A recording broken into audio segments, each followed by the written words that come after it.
All right, chemistry, we're on to question number 59, and this deals with the potential energy diagram. So let's write out what this is. It is the energy between two covalently bonded atoms. So just think of hydrogen as an example.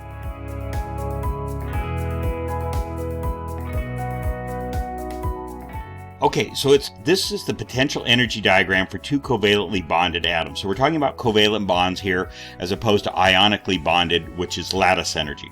And what it's saying is when they're a long way apart, they don't feel any attraction or repulsion. So their energy, the potential energy, is zero. By the way, when you hear potential energy, there's two types of potential energy we talk about in physics. One is gravity and the other is springs. So think of this as a spring.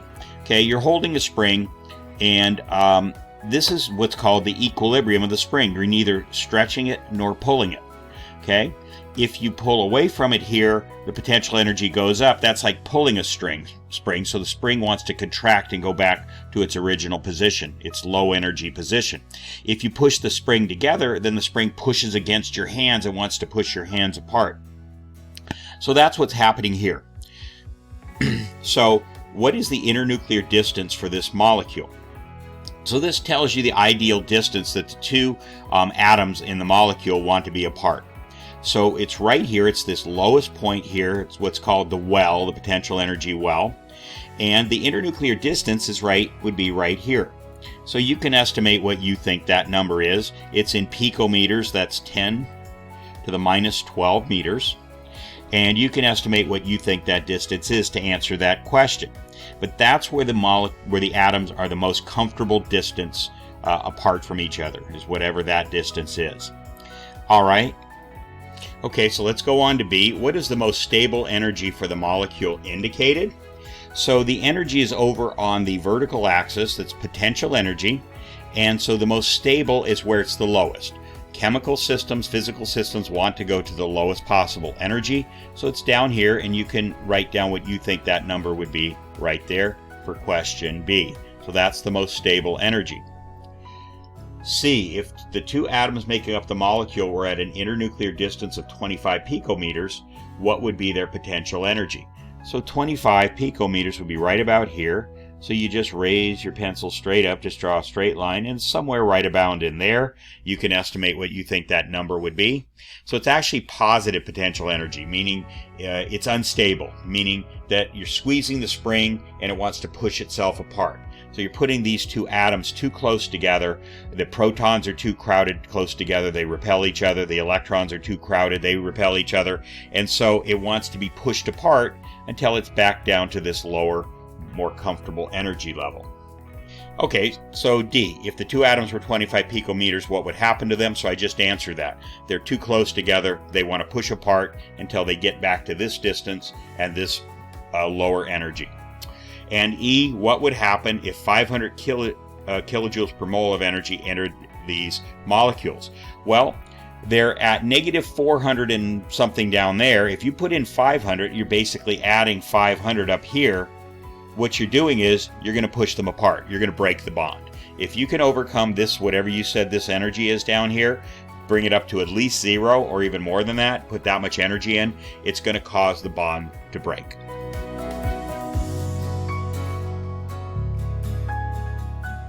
Okay, question number 60. This is straight off the quiz you took on the last day of class. So it is an enthalpy of solution problem. It's a calorimetry problem. So dissolving 4 grams of NaOH in 300 milliliters of water causes the temperature of the solution to increase by 5.43 degrees centigrade. Assuming the specific heat of the solution is that of water, which is 4.18, and assuming that the calorimeter absorbs no significant amount of heat.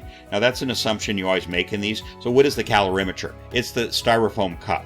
Now there are professional factory-made calorimeters that are very precise, but for the relatively low amount of energy that we have coming out of this reaction, a styrofoam cup is good enough. But that is the calorimeter. It's the instrument you're using to determine, to carry out this experiment. Okay, so calorimeter absorbs no significant amount of heat. Determine delta H for the reaction and the molar enthalpy of solution, given the molar mass of NaOH is 40. Okay, so the formula you use for calorimetry problems is this one.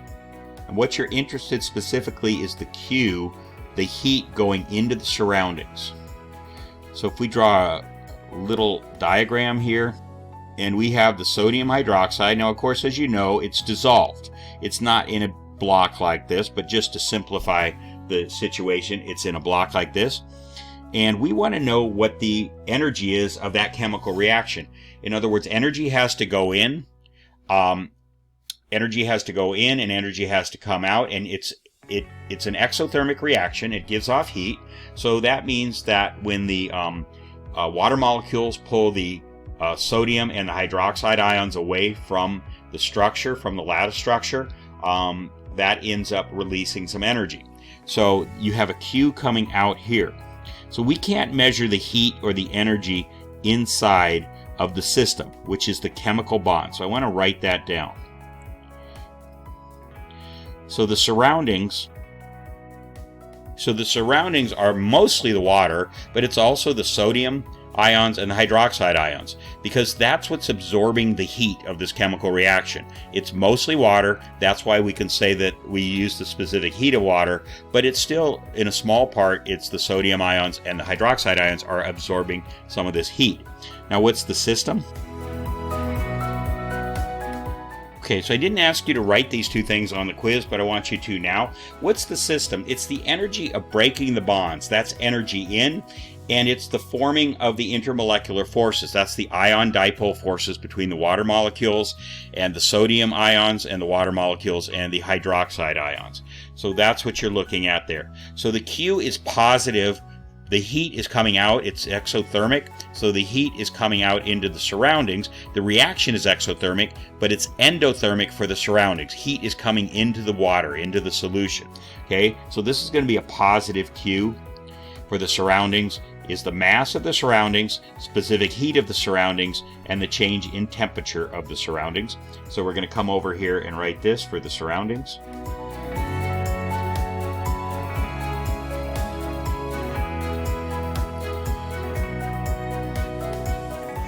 The mass is going to equal, now 300 milliliters, we'll write it right here, 1 milliliter. For water only, this is true only of water, equals 1 gram. That's true for water.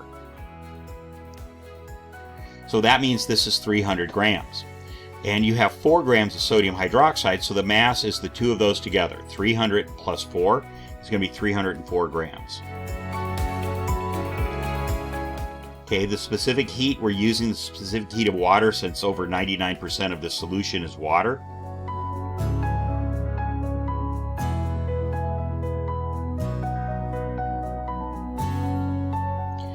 All right, and the delta T is given to you. Change in temperature. Temperature goes up by 5.43 degrees centigrade. So now we're going to plug it into this formula.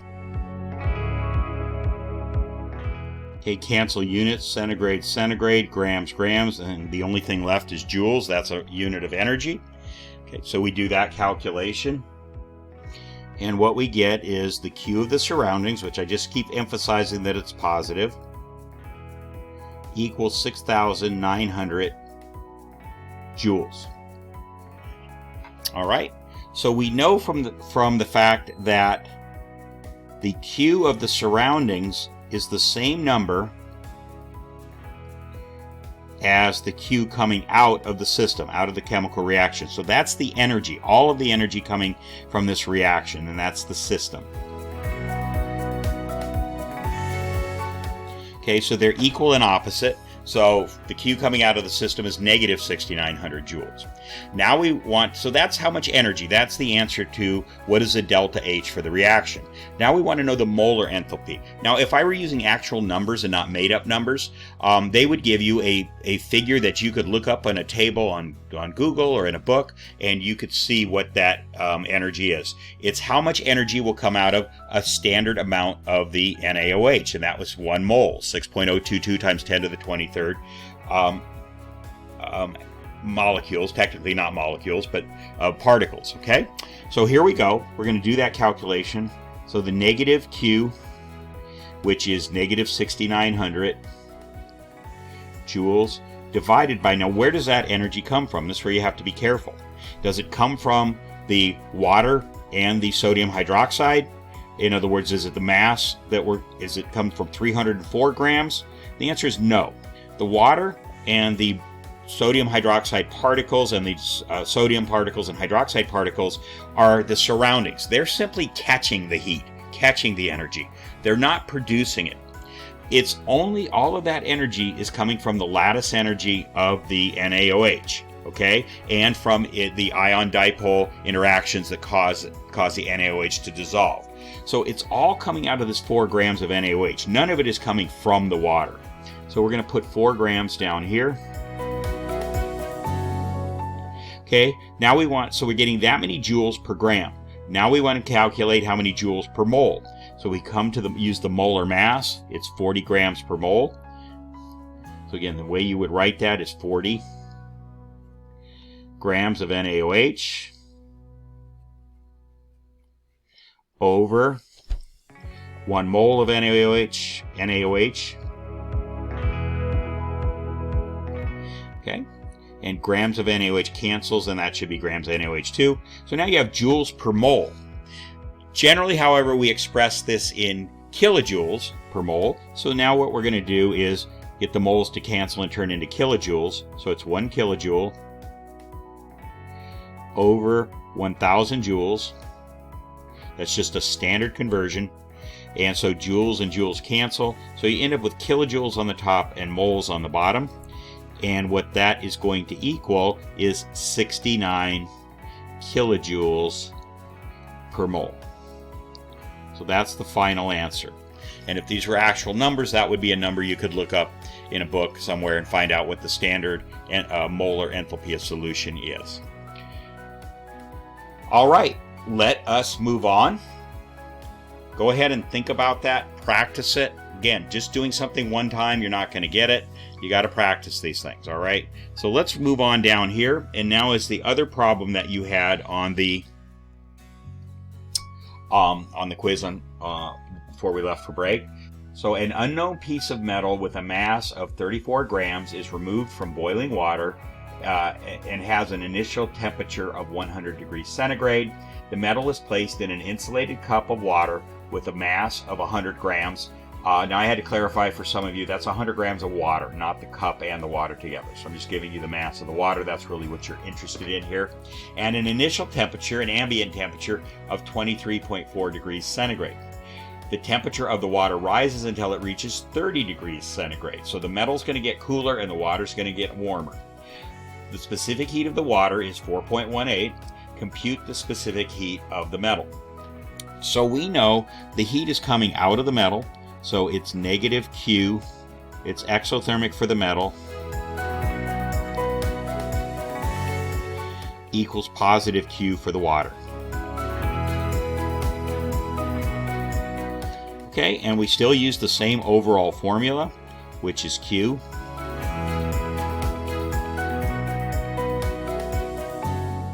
Q equals MC delta T. So what we're going to do is we're going to set this one up differently than the one up top. We're going to have the metal side of the paper and the water side of the paper. So over here is metal.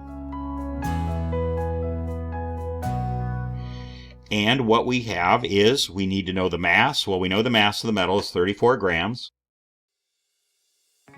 The C of the metal, specific heat, that's what we're trying to find out. So we're just going to put a question mark there. That's what we're trying to learn. And the delta T, or the change in temperature, the T initial, let's do it that way. The T initial of the metal is 100 degrees centigrade. Okay, so the initial when it's boiling, and then it comes down in the cup, and it comes down to where it reaches thermal equilibrium with the water, and we say that's final temperature is 30 degrees. Okay, let's come over here and do the water.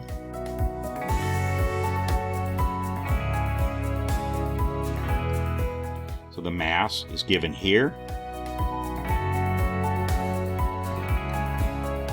Okay, so mass is 100 grams. Specific heat for water, the standard specific heat. The initial temperature of the water is the ambient room temperature, and it ends up at the same final temperature as the metal, which is 30 degrees centigrade. So now we're going to take this equation and the fact that this relationship exists, and we're just going to go ahead and write the equation for metal. So it's the mass of the metal. Specific heat of the metal is what we're trying to find.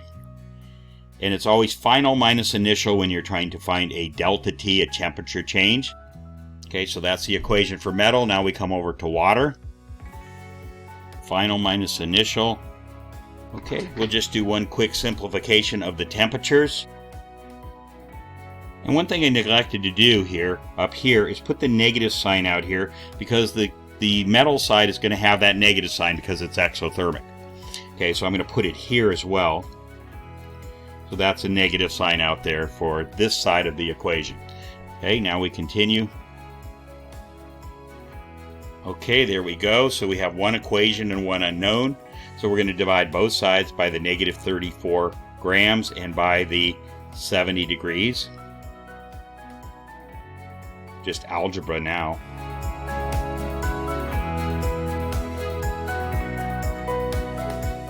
These cancel, but we have to divide both sides by the same thing, so we'll bring that over here. And we see that the negative signs are going to offset. Double negative makes it a positive number. So now you can basically ignore them, in other words, okay? You can just turn them both into positive signs. Negative, negative is a positive. So now we have basically an equation of positive numbers. All right. And that's going to give you the specific heat of the metal.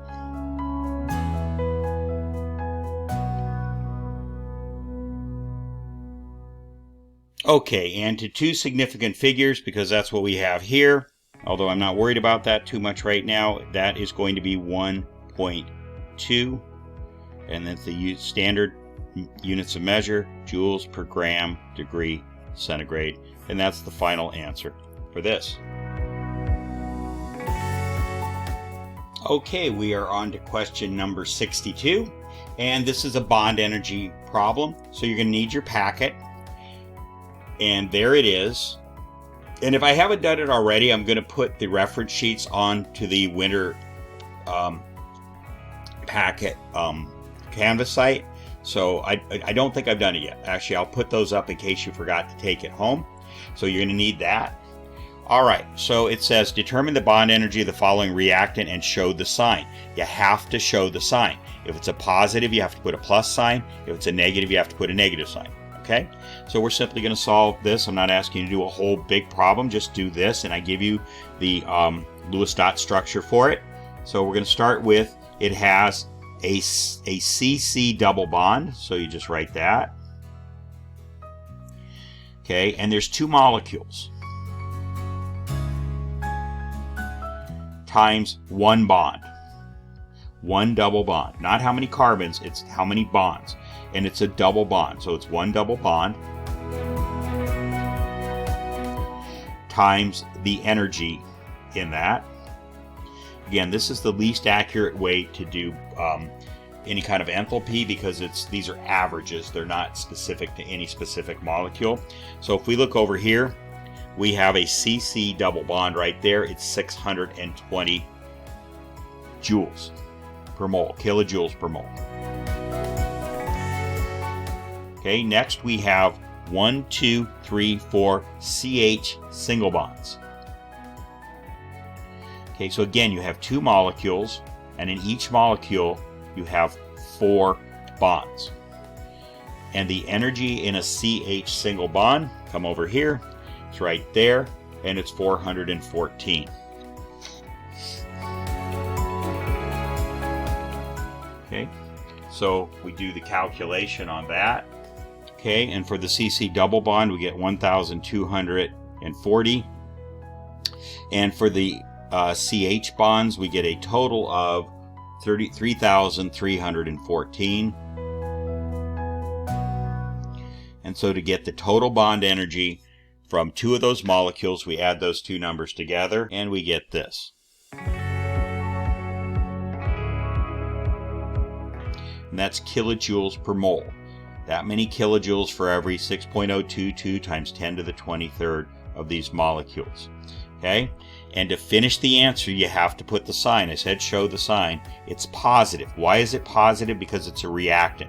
To break a reactant, you have to break the bonds to make it come apart to make the reaction proceed.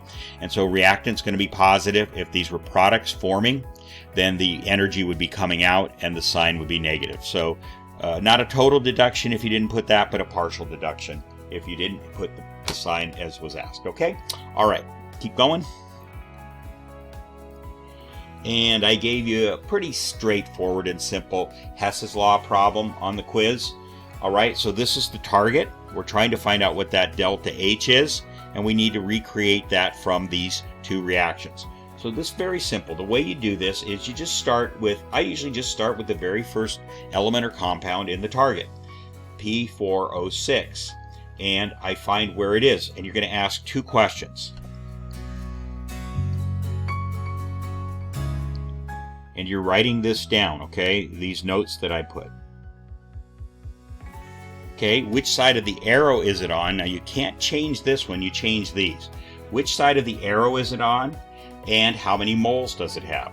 So when we find P4O6, and I didn't leave myself really room to number these, which was a bad idea. So I'm going to call this 1 and this 2. It's simple enough. You can remember that. Okay, and so I have P4O6 on the left side here of the arrow, and it's 1 mole. I have it on the right side of the arrow here, and it's 1 mole. So we're going to come down here and write equation 1A. You don't necessarily write the equations. You don't necessarily write the equations in the order you go. You just write them. I use this as my order. I'm going across that target reaction, okay? So I have 1A. And I'm going to reverse it because I need to get the P4O6, which is on the right here. I need to give it over to the left. So I'm going to write here reverse. You're not required to write what you did, but I think it's a good idea. And then everything on this side goes over to the other side. Forget about the states of matter. That's not really important here. Okay, so we put those over there. And when you reverse, you change the sign. I'll just emphasize by putting a positive sign there. Okay, so that's what you have. And then I like to draw a line through this so I don't accidentally add this number into my final total. I also like to draw a line under this. Okay. All right, so we've taken care of P4O6. We've taken care of reaction 1. Now reaction 2. And what do we have here? Okay, we stay away from oxygen because there's usually multiple oxygen molecules, so stay away from that. Just like when balancing an equation, stay away from it. Okay, now we come over here, we have P4O10. And we come down here, and here it's 1 mole, so there's 1 mole, and it's on the right side of the arrow. So we come down here, and in equation 2, we see it's 1 mole, and it's on the right side of the arrow. So there's no change, no delta, no change, and that's equation 2A. And so we're just going to copy it again. I don't recommend you just work from this. You want to totally get rid of these equations and bring them down here. So even if you're just copying the same equation, again, there's so many ways you can make an error sometimes in these problems, and I recommend you do it very carefully.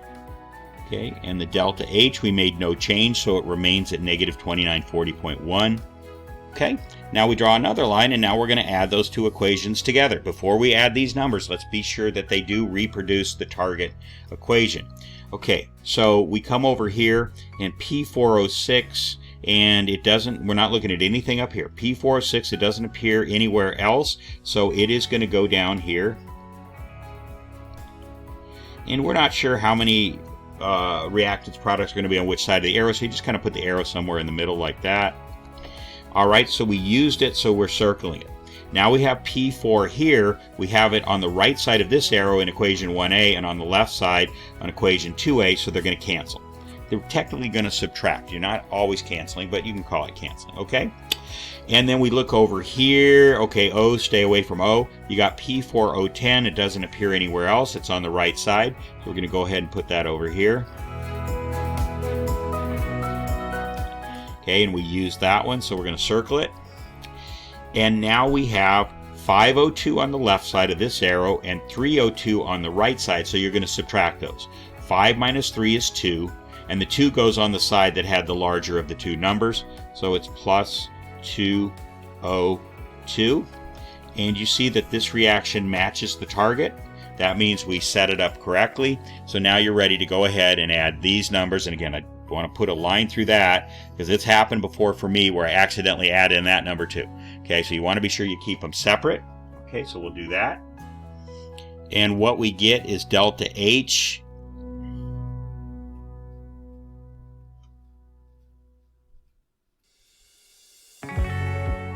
is negative 1300 kilojoules per mole. So that is our answer for our unknown delta H. All right.